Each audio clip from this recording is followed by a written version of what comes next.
Ndër të tjera në lajme do të ndiqni bizneset do të falen afër 778 milion euro gjoba dhe kamat vonesa. Ato do të hiqen përfundimisht nga totali i stokut të detyrimeve tatimore. Institucionet e mikrofinancës do të mbështesin më shumë familje dhe bizneset e vogla në zonat rurale. Nevoja për to shkak i të ardhurave të ulta. Në prill, Shqipëria regjistroi rritjen më të lartë të fluturimeve komerciale në Europë, krahasuar me periudhën para pandemisë, rritja është 219.6%. Masat për mbarvajtjen e sezonit turistik veror synojnë garantimin e sigurisë publike dhe forcimin e imazhit të Shqipërisë si destinacion e sigurt dhe modern.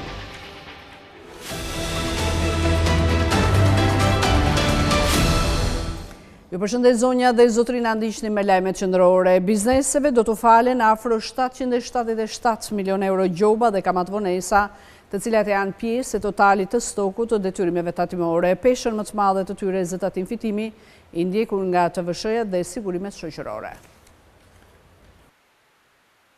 Administrata tatimore ka një detyrim prej 194.4 miliard lek për të mbledhur ndaj bizneseve në vend. Referuar të dhënave zyrtare nga Drejtoria e Përgjithshme e Tatimeve, rezulton se principali i detyrimeve tatimore të akumuluara përbën rreth 60% të shumës totale të detyrimeve tatimore, ndërkohë që pjesa tjetër e këtyre detyrimeve, 40%, e mbetur përbëhet nga penalitetet me 36% dhe kamat vonesat 4%. Pra e thënë ndryshe, gjobat dhe kamat vonesat kapin një vlerë prej 77.8 miliard lek dhe 116.6 miliard lek është principali. Nga ligji për faljen dhe shuarjen e detyrimeve tatimore, i cili ka nisur aplikimin nga data 15 maj 2026, e gjithë shuma e gjobave dhe kamat vonesave prej 77.8 miliard lek pritet të falet për bizneset ku për detyrimet mbi 10 vjeçare do të shuhen automatikisht, ndërsa për pjesën tjetër do të falen me kushtin që të paguhet nga 50 deri në 75% e principalit brenda qershorit apo dhjetorit 2026. Në stokun e detyrimeve të papaguara në afat, ndarë sipas llojit të tatimit, tatim fitimi zë peshën më të madhe në stokun e borxhit me 35.5% në vlerë 68.9 miliard lek, e ndjekur nga TVSH me 32.9% në vlerë 63.9 miliard lek. Zëri sigurimet shoqërore dhe shëndetësore me 13.5%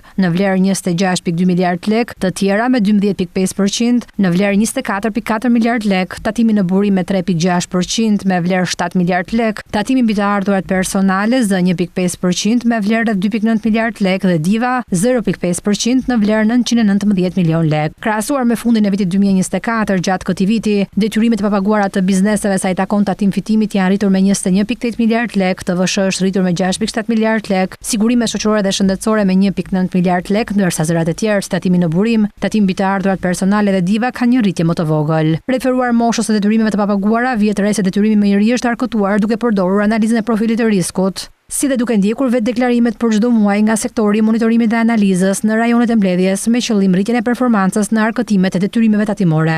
Indikatori kyç për matjen e performancës së Drejtorisë së Mbledhjes të Detyrimeve Tatimore të papaguara është raporti i detyrimeve tatimore të mbledhura gjatë vitit ndaj detyrimeve të shtuara në po të njëjtin vit. Për vitin 2025, ky tregues është realizuar në nivelin 52%. Administrata tatimore ka përcaktuar afatet që duhet të ndjekin bizneset për të përfituar nga ligji i faljes së detyrimeve tatimore, gjobave dhe kamat vonesave, si dhe nga marrëveshja e paqes fiskale. Administrata tatimore ka përcaktuar afatet për subjektet që janë përfituese nga ligji i faljes dhe shuarjes së detyrimeve tatimore dhe doganore, si dhe nga paqja fiskale. Konkretisht, sipas tatimeve, më datën 10 qershor 2026 fillon pagesa e detyrimeve tatimore për të përfituar nga ligji i faljes. Data 30 qershor 2026 është afati i fundit për pagesën, një herë është 50% të detyrimit principal për të përfituar fshirjen 50% të tij për detyrimet tatimore të periudhës 2015-2019. Për dorëzimin e deklaratave të padorëzuara për periudhën deri në 31/12/2024 për të përfituar faljen e gjobave për deklarim të vonuar. Data 30 nëntor 2026 është afati i fundit që kanë subjektet për të paraqitur pranë Drejtorisë Rajonale Tatimore përkatëse aktin e heqjes dorë nga ankimi.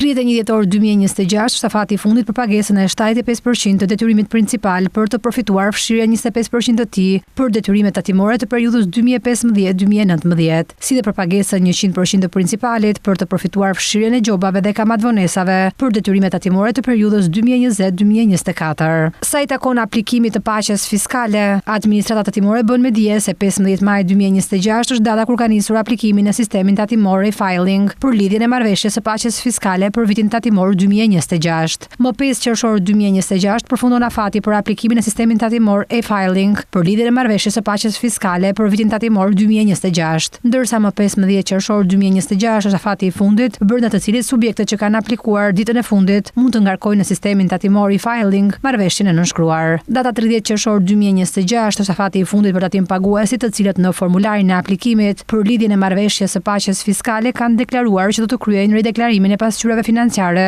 kur duhet të kryejnë pagesën e tatimit për çdo vit tatimor për të cilin është ndryshuar deklarata tatimore. Të dorëzojnë pranë drejtorisë rajonale tatimore të jurisdiksionit formularin e aplikimit për rideklarimin e elementeve të veçantë të aktiveve, detyrimeve apo kapitaleve të veta të pasqyrave financiare vjetore. Të dorëzojnë në e-filing pasqyrat financiare të rideklaruara, të paraqesin sqarimet përkatëse për çdo ndryshim të kryer në pasqyrat financiare. Administrata tatimore rezervon të drejtën për të kërkuar informacion shtesë.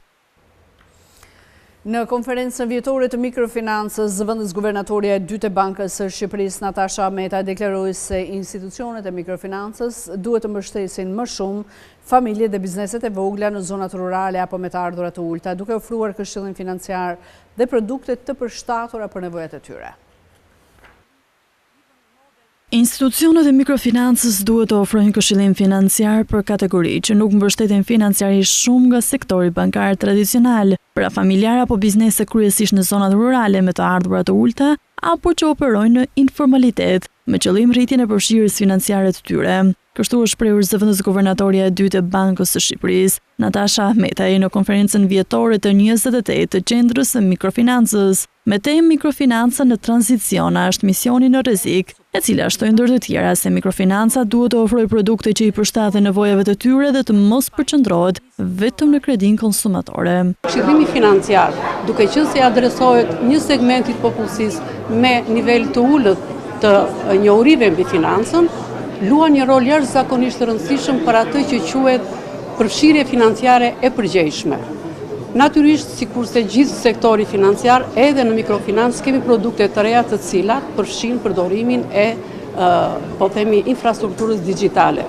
Këtu përfshihet edhe kreditimi përmes kanaleve digjitale, por të gjitha këto kanale duhet të mbajnë në vëmendje së pari qëllimi për të cilin këto institucione dhe kjo industri e gjitha është themeluar, që është i shërbej eksaktësisht jo vetëm nevojave të konsumatorëve, për atë që më së shumti quhet kredi konsumatore, por duhet të ruaj fokusin. Sektori mikrofinancës ka pasur disa përmirësime rregulative që kanë pasur në fokus ofrimin e produkteve më të përballueshme apo transparencën me klientin dhe edukimin e tij. Sipas zëvendës guvernatorës, ndryshimet të reja rregulative pritën në vijim. Ndryshimet rregulative natyrisht që nuk kanë përfunduar, do të shoqërohen nga ndryshime të tjera, të cilat do kenë në qendër të qëllimeve të tyre një ndarje të qartë midis aktivitetit të kreditimit, pra të asaj që ne quajmë kredit të re të mikrofinancës, nga aktiviteti menaxhimit të kredive me probleme, në mënyrë që të mos kemi keq përdorim të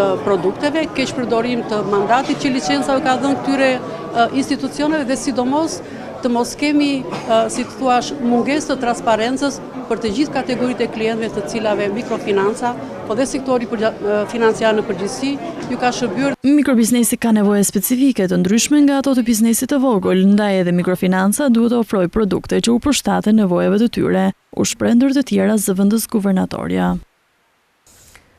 Ekosistemi fintech në Shqipëri po rritet gradualisht me më shumë përdorim të pagesave elektronike dhe zhvillim të institucioneve digjitale financiare. The Fintech Times thekson se sfida kryesore mbetet rritja e përdorimit të përditshëm të shërbimeve digjitale nga qytetarët dhe bizneset. Ekosistemi fintech në Shqipëri vijon të jetë modest, por në rritje të institucioneve të licencuara të pagesave dhe paras elektronike. Sipas The Fintech Times, Shqipëria numëron rreth 22 fintech deri më tani.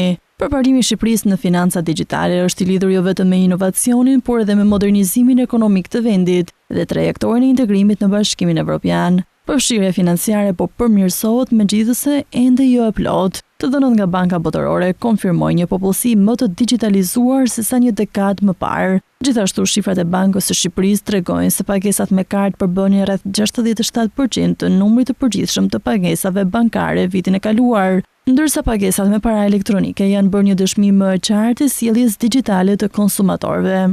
Sfida e Shqipërisë tani nuk ka të bëjë aq shumë me nisjen e pagesave digjitale në parim, por më shumë me zgjerimin e përdorimit të përditshëm në familje, tregtar dhe ndërmarrje të vogla dhe të mesme, shprehet The Fintech Times. Ajo që vendit mund t'i mungojë ende në shkallë, po përpiqet ta kompensojë përmes ndërtimit të ekosistemit. Forumi si ardhmja fintech, pozicionuar si forumi kryesor i fintech dhe financave digjitale në Shqipëri, tregoi një përpjekje më të qëllimshme për të lidhur rregulatorët, bankat, themeluesit dhe investitorët. Kjo ka rëndësi në një treg si Shqipëria, ku platforma të tilla dhe dialogu politik mund të kenë një efekt të jashtëzakonshëm. Ekosistemi fintech i Shqipërisë në vitin 2026 nuk është përcaktuar ende nga madhësia ose thellësia e kapitalit. Ai përcaktohet nga drejtimi. Bankingu i hapur është aktiv, përshtatja me SEPA ka përparuar. Pagesat e mjeheshme po ndërtohen, pagesat elektronike po rriten, ndërsa fintechet lokale po bëhen më të dukshme brenda një ekosistemi ende të vogël, por më të strukturuar.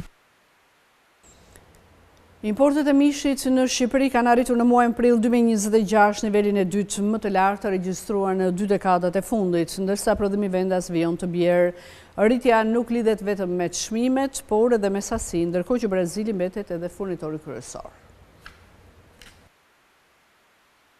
Shqipëria po mbështetet gjithnjë më shumë te mishi importuar në një kohë kur prodhimi vendas po të kurrë dhe sektori blegtoral po humbet gradualisht kapacitetet prodhuese. Të dhënat zyrtare tregojnë se gjatë muajit prill të vitit aktual, importet e mishit dhe të brendshmeve të ngrënshme arritën në rreth 894 milion lekë, niveli i dytë më i lartë historik regjistruar ndonjëherë për një muaj në 20 vite. Rekordi absolut mbetet korriku i vitit 2025, kur importet prekën rreth 950 milion lekë. Rritja nuk lidhet vetëm me çmimet, por edhe me sasitë e importuara. Në prill pesha e mishit të futur nga jashtë arriti në mbi 5 milion kilogram, niveli më i lartë i viteve të fundit. Kjo tregon se tregu shqiptar po mbështetet gjithmonë më shumë te furnizimi nga importi për të mbuluar kërkesën e brendshme. Paralelisht është rritur edhe çmimi mesatar i mishit të importuar. Të dhënat tregojnë se çmimi mesatar për kilogram arriti në rreth 178.6 lekë në prill të vitit aktual, nga rreth 153.4 lekë për kilogram në të njëjtin muaj të një viti më parë. Rritja e importeve vjen në një periudhë kur prodhimi vendas po ndjek drejtimin e kundërt. Sipas të dhënave, prodhimi total i mishit në Shqipëri zbriti në rreth 130.000 tonë në vitin 2024,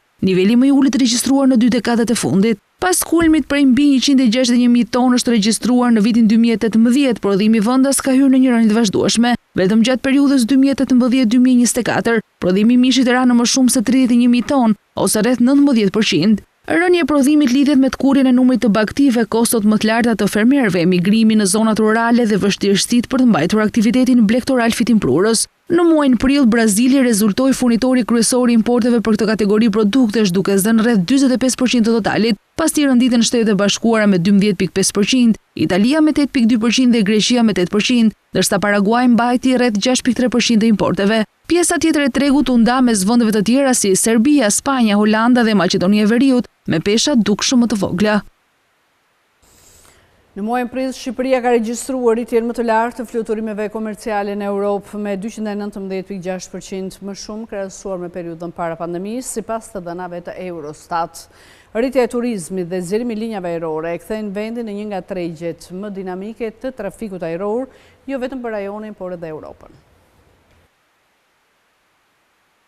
Shqipëria vijon të konfirmohet si një nga tregjet me rritjen më të shpejtë të turizmit dhe transportit ajror në Europë. Të dhënat e publikuara nga Eurostat tregojnë se vendi ynë ka regjistruar rritjen më të lartë të fluturimeve komerciale krahasuar me periudhën para pandemisë, duke lënë pas jo vetëm rajonin, por edhe të gjitha vendet europiane. Sipas statistikave, vetëm gjatë muajit prill, Shqipëria shënoi një rritje prej 219.6% të numrit të fluturimeve komerciale në krahasim me të njëjtën periudhë para pandemisë. Kjo është shifra më e lartë e regjistruar në Europë dhe tregon zgjerimin e fortë të tregut ajror shqiptar, të nxitur nga rritja e turizmit, hyrja e kompanive low cost dhe kërkesa gjithnjë më në rritje për udhëtime drejt Shqipërisë. Edhe muajt e parë të vitit kanë treguar të njëjtin trend pozitiv. Në muajin e shkurt, rritja e fluturimeve arriti në rreth 126%, ndërsa janari shënoi një rritje më të moderuar për 115%. Në të gjithë 4 mujorin e parë të vitit, Shqipëria ka mbajtur pozicionin e vendit me rritjen më të lartë të trafikut ajror në Europë dhe në rajon. Performanca e fortë e Shqipërisë reflekton jo vetëm zgjerimin e sektorit të turizmit, por edhe kthimin e vendit në një destinacion gjithnjë më të rëndësishëm për linjat ajrore ndërkombëtare. Shtimi i destinacioneve direkte,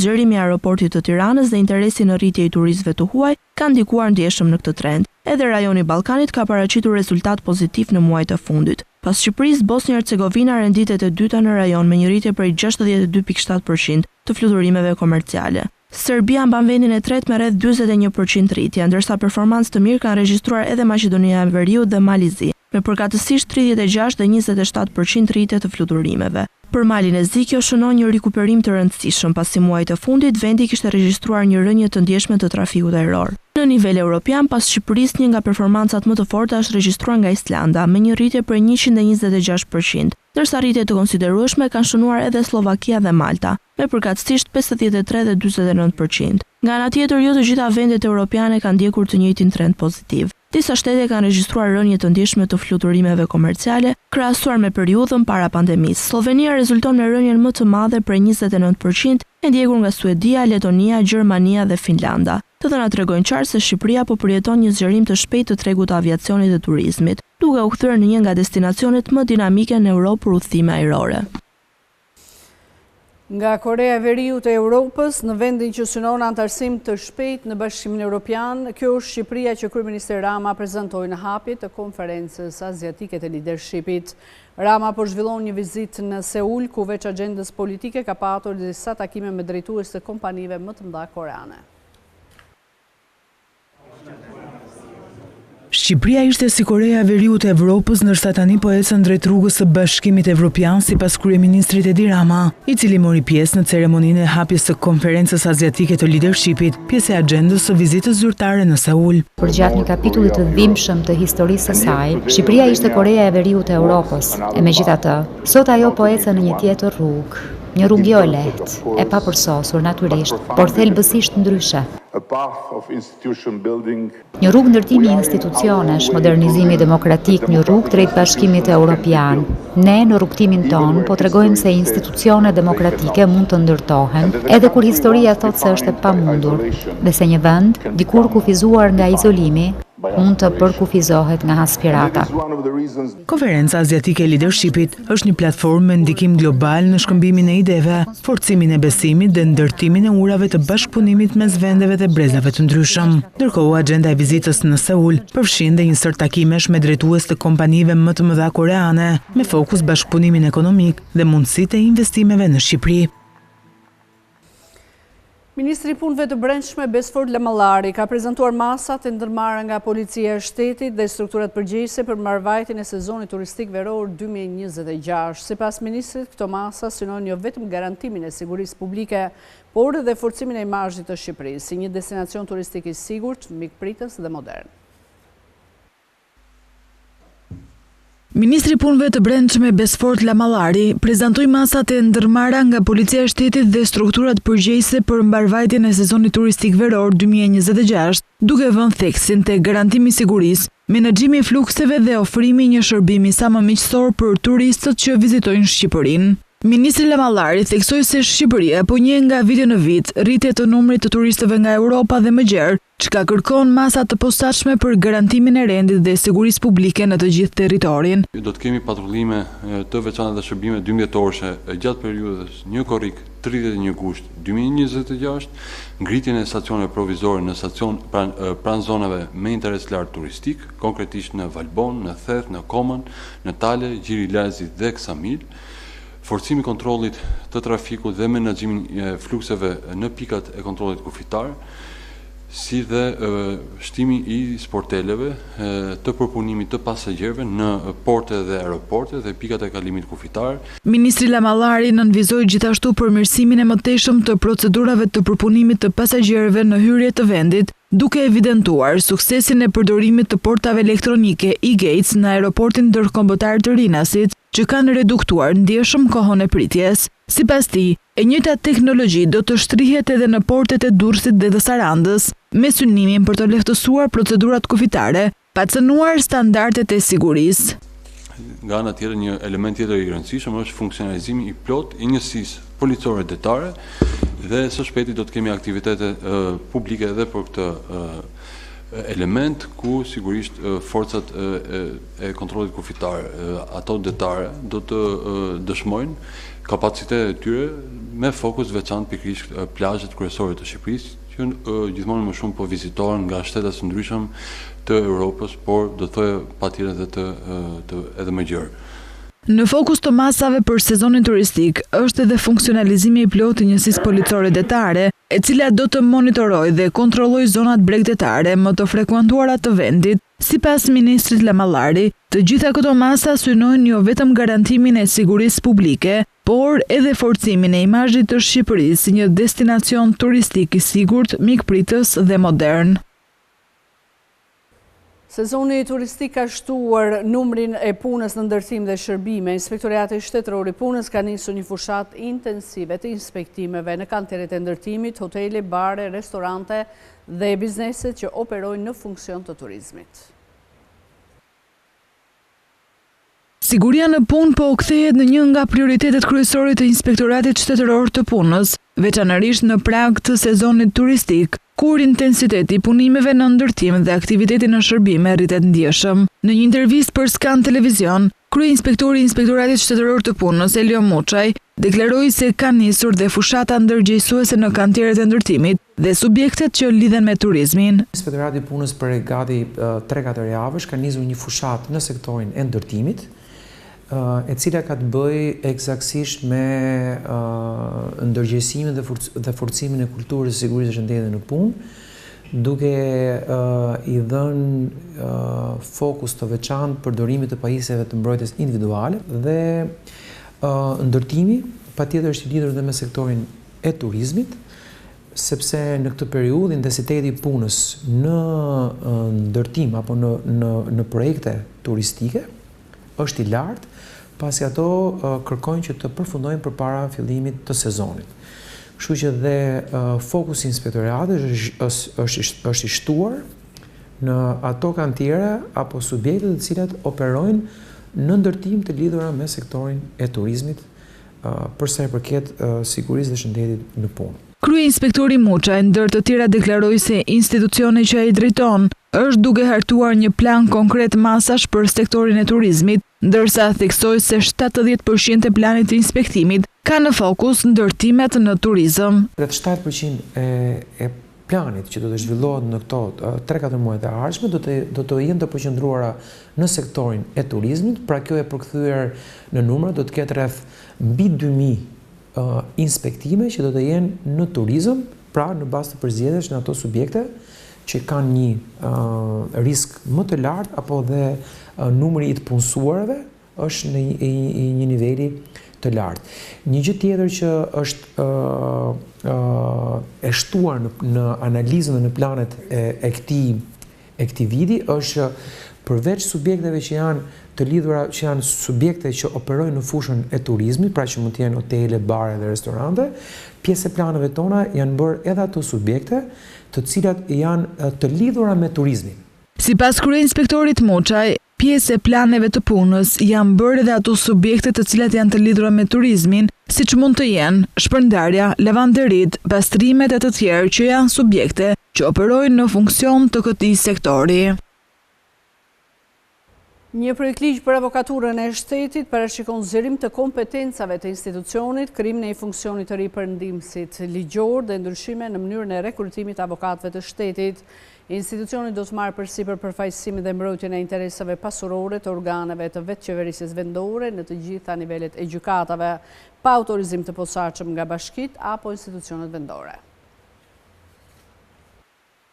Një projektligj për avokaturën e shtetit parashikon zgjerim të kompetencave të institucionit, krijimin e një funksioni të ri përndihmësit ligjor dhe ndryshime në mënyrën e rekrutimit të avokatëve të shtetit. Sipas draftit të nxjerrë për konsultim publik, institucioni do marrë përsipër përfaqësimin dhe mbrojtjen e interesave pasurore të organeve të vetëqeverisjes vendore në të gjitha nivelet e gjykatave, pa autorizim të posaçëm nga bashkitë apo institucionet vendore. Në relacionin shoqërues argumentohet se ndryshimi synon të forcojë mbrojtjen juridike të pushtetit vendor, në një kohë kur bashkitë po përballen me rritje të mosmarrëveshjeve gjyqësore që lidhen me kontratat, investimet publike dhe çështjet pronësore. Projektligji parashikon gjithashtu krijimin e funksionit të ndihmësit ligjor të avokatit të shtetit, një rol i ri që synon të mbështesë avokatët e shtetit në analizimin e praktikës gjyqësore, përgatitjen e mbrojtjeve standarde dhe administrimin e çështjeve. Sipas relacionit shoqërues, krijimi i këtij funksioni lidhet me ngarkesën e lartë të punës së avokatëve të shtetit, të cilët ndjekin mesatarisht 7 deri 10 seanca gjyqësore në ditë. Një tjetër ndryshim i propozuar lidhet me kriteret për emërimin e avokatëve të shtetit.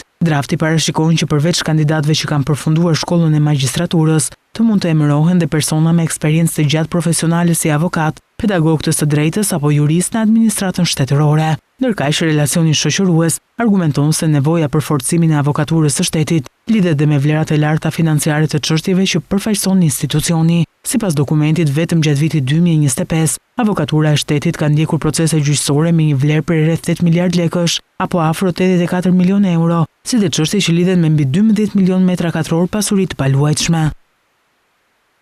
Sipas të dhënave të Instat, gjatë vitit akademik 2024-2025 u diplomuar 82.600 nxënës dhe student. Arsimi i lartë pa rritje të diplomuarve me biznesin, ligjin, shëndetësinë dhe inxhinierinë si degët më të preferuara.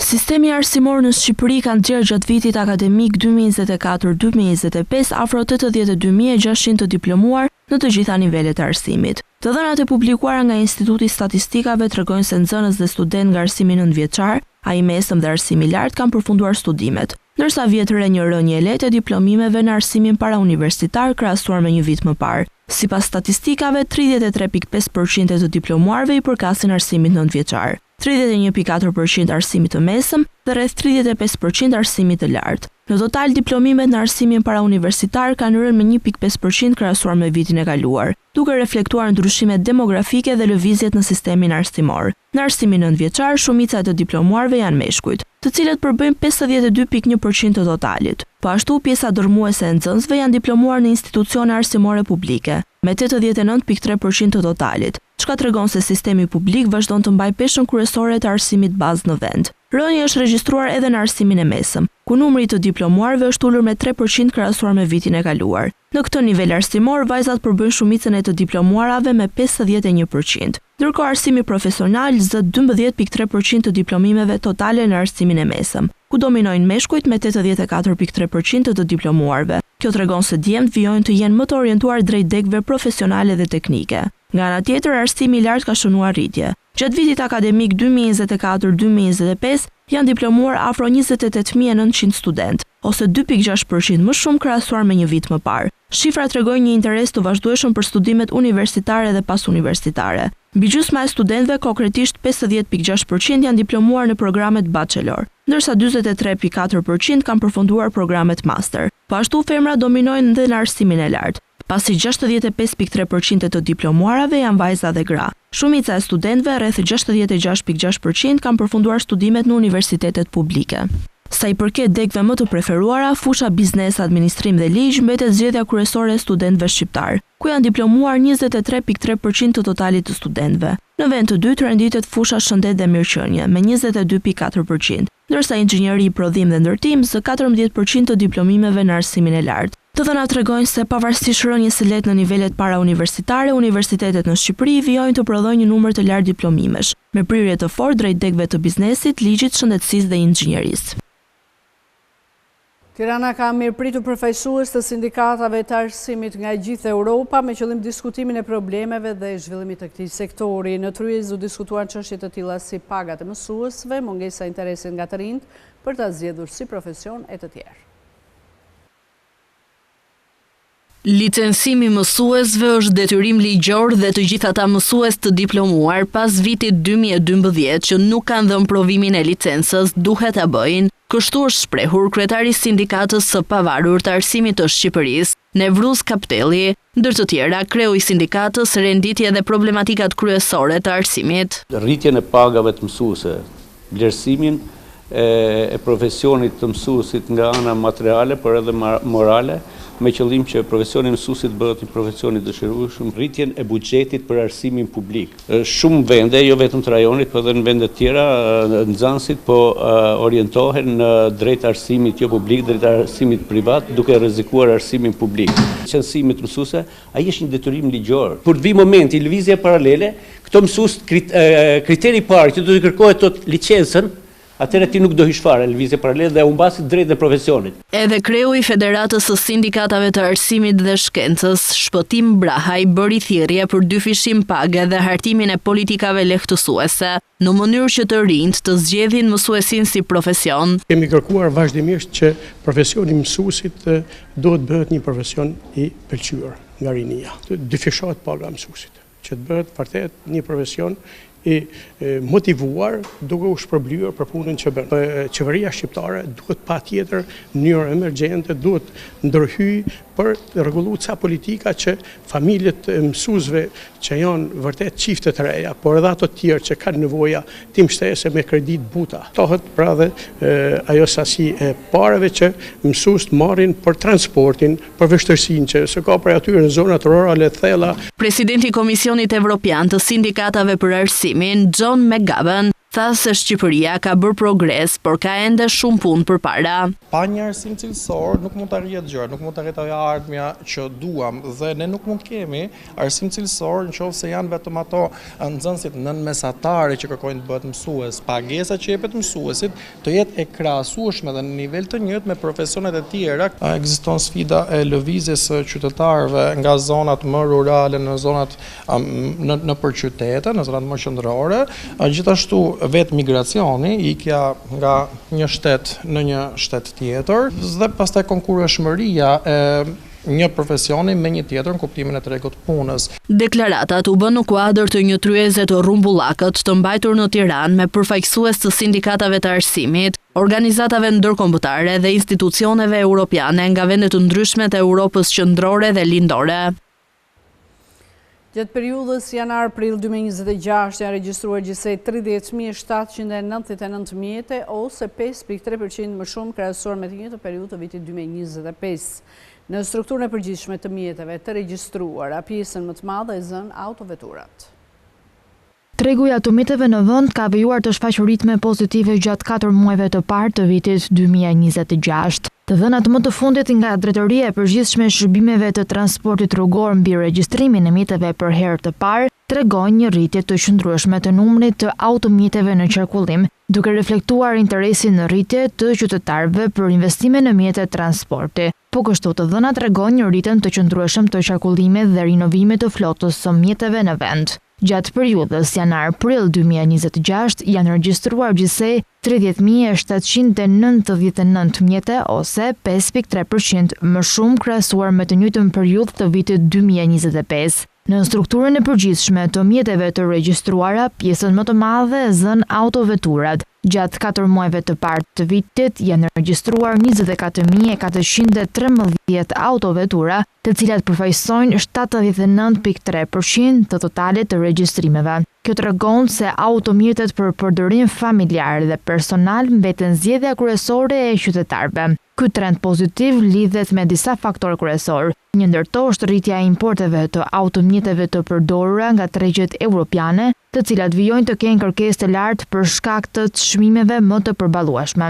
Një tjetër element që ka ndikuar në shtimin e regjistrimeve është nevoja për rinovimin e flotës ekzistuese të mjeteve. Shumë qytetarë po zëvendësojnë automjetet e vjetra me mjete më ekonomike dhe më efikase në konsum karburanti, ndërsa vërehet edhe një interes për automjetet hibride dhe elektrike.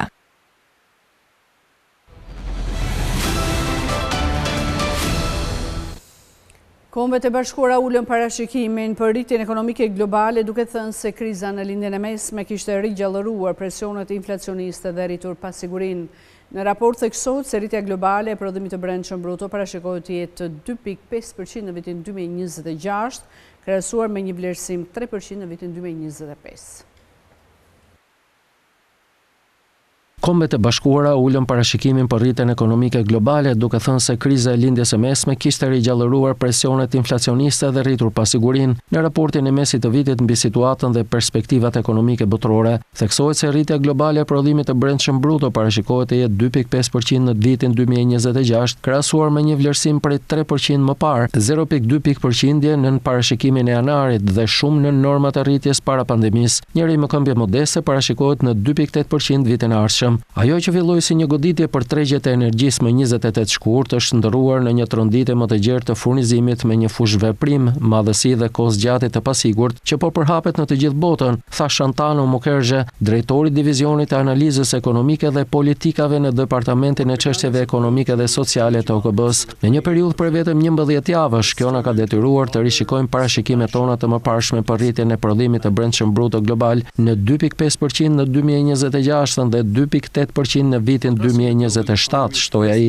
Tregjet e forta të punës, kërkesa elastike e konsumatorit dhe tregtia dhe investimet e nxitura nga inteligjenca artificiale pritet të ofrojnë mbështetje, por rënja nënvizon një dobësim të mëtejshme të një perspektive globale të dobët, nënvizon raporti i OKB-s. Rritja e çmimeve të energjisë ka sjellë fitime të papritura për kompanitë e energjisë, por ka intensifikuar presionet mbi kostot për familjet dhe bizneset. Në ekonomitë e zhvilluara, inflacioni parashikohet të rritet nga 2.6% në vitin 2025 në 2.9% këtë vit dhe në ekonomitë në zhvillim nga 4.2 në 5.2%. Furnizimet me plera kimike në bujqësi janë ndërprerë duke rritur kostot, të cilat mund të ulin rendimentet e prodhimit dhe duke ushtruar presion mbi çmimet e ushqimeve. Tregjet financiare globale kanë mbetur elastike, por pritjet për inflacionin kanë rritur rendimentet e obligacioneve afatshkurtra. Azia Perëndimore është më e prekur nga konflikti në lindjen e mesme, ku rritja parashikohet të bjerë nga 3.6% në 1.4%, e përkeqësuar nga dëmet në infrastrukturë, tregti dhe turizëm. Europa është më ekspozuar me varësinë nga energjia importuar që i rëndon familjet dhe bizneset. Rritja ekonomike e Bashkimit Evropian parashikohet të ngadalësohet nga 1.5 në 1.1% dhe në Britani nga 1.4 në 0.7%. Senati Amerikan ka miratuar një rezolutë që do të jepte fund luftës në Iran, përveç se nëse presidenti Trump merr autorizimin e Kongresit. Megjithatë, ishte vetëm një votim procedural dhe rezoluta përballet me pengesa të mëdha përpara se të hyjë në fuqi.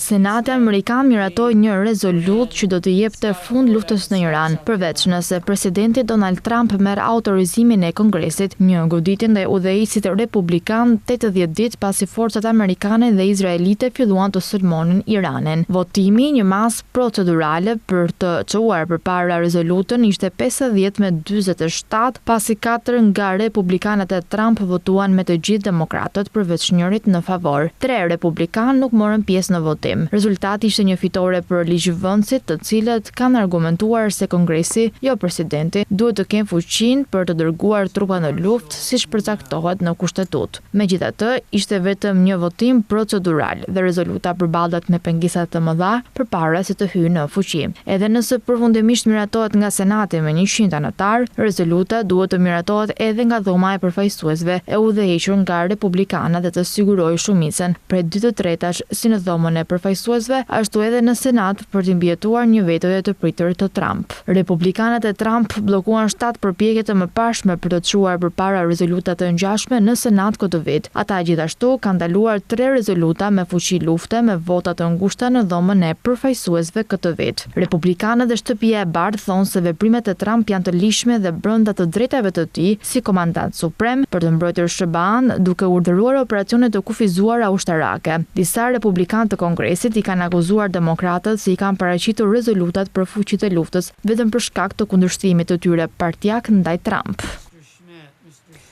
Bashkimi Evropian arriti një marrëveshje të përkohshme mbi legjislacionin për të hequr taksat e importit ndaj mallrave amerikane. Parlamenti Evropian dhe Këshilli janë dakord mbi një tekst legjislativ, duke hapur rrugën që reduktimet e taksave të Bashkimit Evropian të hyjnë në fuqi me masa mbrojtëse.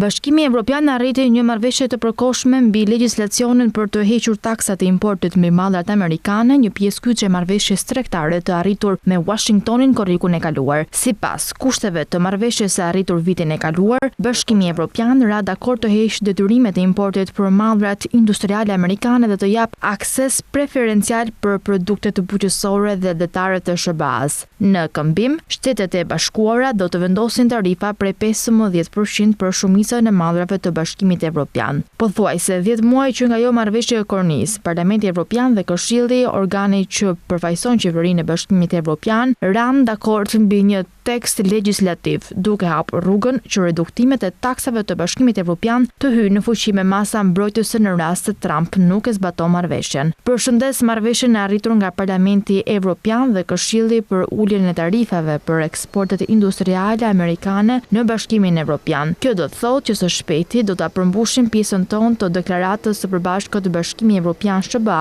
siç është premtuar. Tani u bë thirrje bashkëligjvënësve të veprojnë shpejt dhe të përfundojnë procesin, shkroi presidentja e Komisionit Evropian Ursula von der Leyen në Truth Social. Së bashku ne mund të sigurojmë tregti transatlantike të qëndrueshme, të parashikueshme, të balancuar dhe reciprokisht të dobishme, shtoi ajo. Trump ka thënë se do të vendos tarifa shumë më të larta për mallat e Bashkimit Evropian, përfshirë makinat, nëse Bashkimi Evropian nuk do të zbatonte angazhimet e tij të marrëveshjes tregtare deri më 4 korrik, duke kërcënuar më parë të rriste tarifat për importet e makinave të Bashkimit Evropian në 25% nga 15% që është aktualisht. Ligjvënësit e Bashkimit Evropian e kishin pezulluar 2 herë legjislacionin e kërkuar pas kërcënimeve të Trump për të vendosur tarifa të reja ndaj alatëve evropian që nuk e mbështetën blerjen e tij të propozuar të Grenlandës, pasi Gjykata Supreme e SBA-s rrezoi tarifat e tij globale. Bloku tani duhet të përmbushë afatin e vendosur nga Trump më 4 korrik me një votim përfundimtar, miratimin në Parlamentin Evropian që pritet në mesin e qershorit. Çmimet e larta të karburantit kanë nxitur edhe shitjet e automjeteve elektrike të reja dhe të përdorura në Europë. Të dhënat treguan se regjistrimet e automjeteve të reja elektrike u rritën me 34% në bazë vjetore gjatë muajit prill. Çmimet e larta të karburantit si rrjedhoi e luftës në Iran kanë nxitur shitjet e automjeteve elektrike të reja dhe të përdorura në Europë, duke dhënë një nxitje shumë të nevojshme industrisë automobilave. Në të gjithë Europën, të dhënat treguan se regjistrimet e automjeteve të reja elektrike u rritën me 34% në bazë vjetore gjatë prillit. Të dhënat mbulojnë 16 tregje që përbëjnë më shumë se 80% të shitjeve të makinave në Bashkimin Evropian dhe Shoqatën Evropiane të Tregtisë së Lirë. Shifrat tregojnë një rritje të fortë automjeteve elektrike në Danimark dhe Holand, por edhe në tregje të tilla si Italia, ku automjetet elektrike kanë qenë të ngadalta në përhapjen e tyre. Tregjet online kanë përjetuar gjithashtu rritje të kërkimeve për automjetet elektrike të reja dhe të përdorura, me një rritje të theksuar për markat kineze me modelet e tyre më të përballueshme. Që nga fillimi i luftës në tregun gjerman, kërkesat për automjete elektrike është rritur në 75% nga rreth 40% më parë, ndërsa makinat konvencionale me motor benzine kanë rënë në 16% nga 33%. Sipas analizëve të tregut, konflikti në Iran kanë riformuar në thelb mënyrën se si njerëzit mendojnë për sigurinë energjetike në jetën e tyre të përditshme. Europianët kanë kaluar nga ideja ndoshta një ditë në idenë tani për automjetet elektrike. Presidenti rus Vladimir Putin dhe homologu i tij kinez nënshkruan në Pekin një deklaratë mbi bashkëpunimin dypalësh. Në dokument theksohet forcimi më tejshëm i koordinimit strategjik midis dy kombeve dhe thellimi i fqinjësisë së mirë dhe bashkëpunimit miqësor.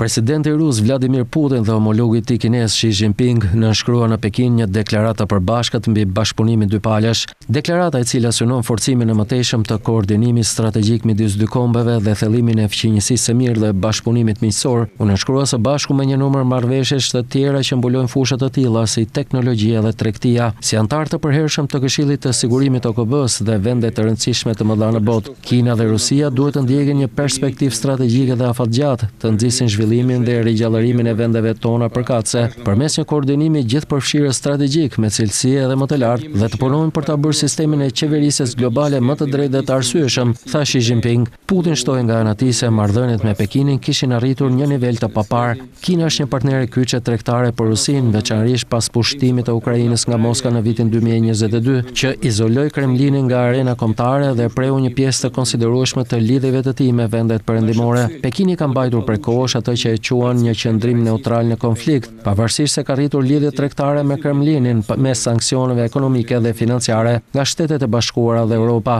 Kina është bërë partneri kryesor tregtar i Rusisë pas fillimit të luftës në Ukrainë dhe është klienti kryesor i furnizimeve ruse me naftë dhe gaz. Moska pret që lufta në Iran të rrisë kërkesën. Kina gjithashtu ka injoruar kërkesat e perëndimit për të ndaluar furnizimin me komponente teknologjisë e lartë për industrinë e armëve të Rusisë. Eksportet e naftës së Moskës në Kinë u rritën me 35% në tremujorin e parë të këtij viti dhe Rusia është një nga eksportuesit më të mëdhenj të gazit natyror në Kinë, duke u referuar aleatit më të madh të vendit të tij si një konsumator i përgjithshëm.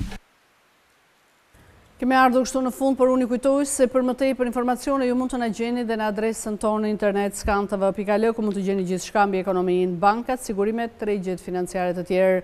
Gjithashtu mund të na ndiqni edhe në rrjetet sociale si Facebook, Instagram, YouTube dhe LinkedIn. Këtu kemi përfunduar, bashkë mirëpafshim.